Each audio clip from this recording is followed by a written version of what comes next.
அஸ்ஸலாமு அலைக்கும் வரஹ்மத்துல்லாஹி வபரகாத்துஹு. ஏற்பட்ட பெரும் வெள்ளத்தினால் திஹாரியில் பல பிரதேசங்கள் பாதிக்கப்பட்டன.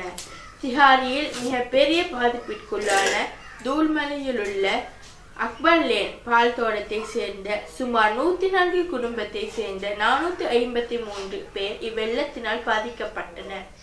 இவர்களில் சிலர் அவர்களது உறவினர்கள், நண்பர்கள், தாராள மனம் கொண்டவர்களின் வீடுகளிலும், மேலும் சிலர் மஸ்ஜிதுல் அக்பர் பள்ளிவாசலிலும் அடைக்கலம் புகுந்தனர்.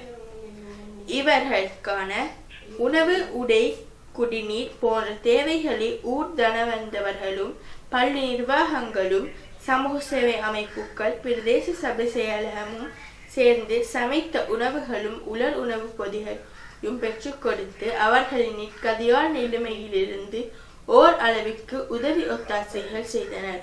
பாதிக்கப்பட்டவர்களின் வீடுகளும், வாகனங்களும், கடைகள், மின் உபகரணங்கள் மற்றும் வீடுகளில் இருந்து சமைத்து உண்பதற்கான பாத்திரங்கள் என்பனவும், கைத்தொழில் செய்யக்கூடிய இயந்திரங்கள், திருத்த வேலைக்காக கொண்டு வந்த முச்சக்கர வண்டிகளும் இவ்வெள்ளத்தினால் அடித்து செல்லப்பட்டன.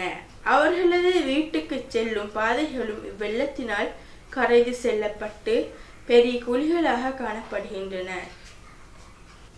318 கிராம சேவை பிரிவிற்குட்பட்ட தூல்மலை அக்பர் லேனில் 43 குடும்பத்தை சேர்ந்த 215 பேர் பாதிக்கப்பட்டதாக கிராம உத்தியோகத்தர் NAF ருஸ்ரா அவர்கள் தெரிவித்தார்.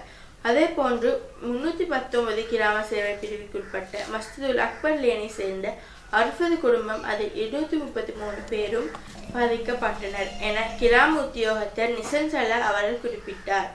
வெள்ளம் வற்றிய பின்னர் பாதிக்கப்பட்டவர்கள் அவர்களது வீடுகளுக்கு செல்வதற்காக 1992ஆம் ஆண்டு பழைய மாணவர்களின் ஏற்பாட்டின் கீழ் அவர்களது குடிநீர் கிணறுகளை சுற்றியடிப்பு செய்து கொடுக்கப்பட்டது.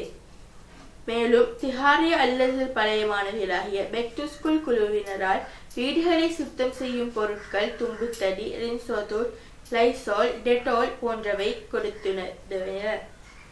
மேலும் அல்-அஸ்ஹர் 2004ஆம் ஆண்டு பழைய மாணவர்களினால் மருத்துவ முகாம் ஒன்றும் ஏற்பாடு செய்தனர். அல்-அஸ்ஹர் 1992ஆம் ஆண்டு பழைய மாணவர்களினால் தலையணையுறை, படுக்கை விரிப்புகள் கொடுத்து வைக்கப்பட்டது மற்றும் பழைய மாணவர் சங்கத்தின் நிர்வாகத்தினரால் உலர் உணவு பொதிகளை சேமித்து வருகின்றனர் என்பது குறிப்பிடத்தக்கது.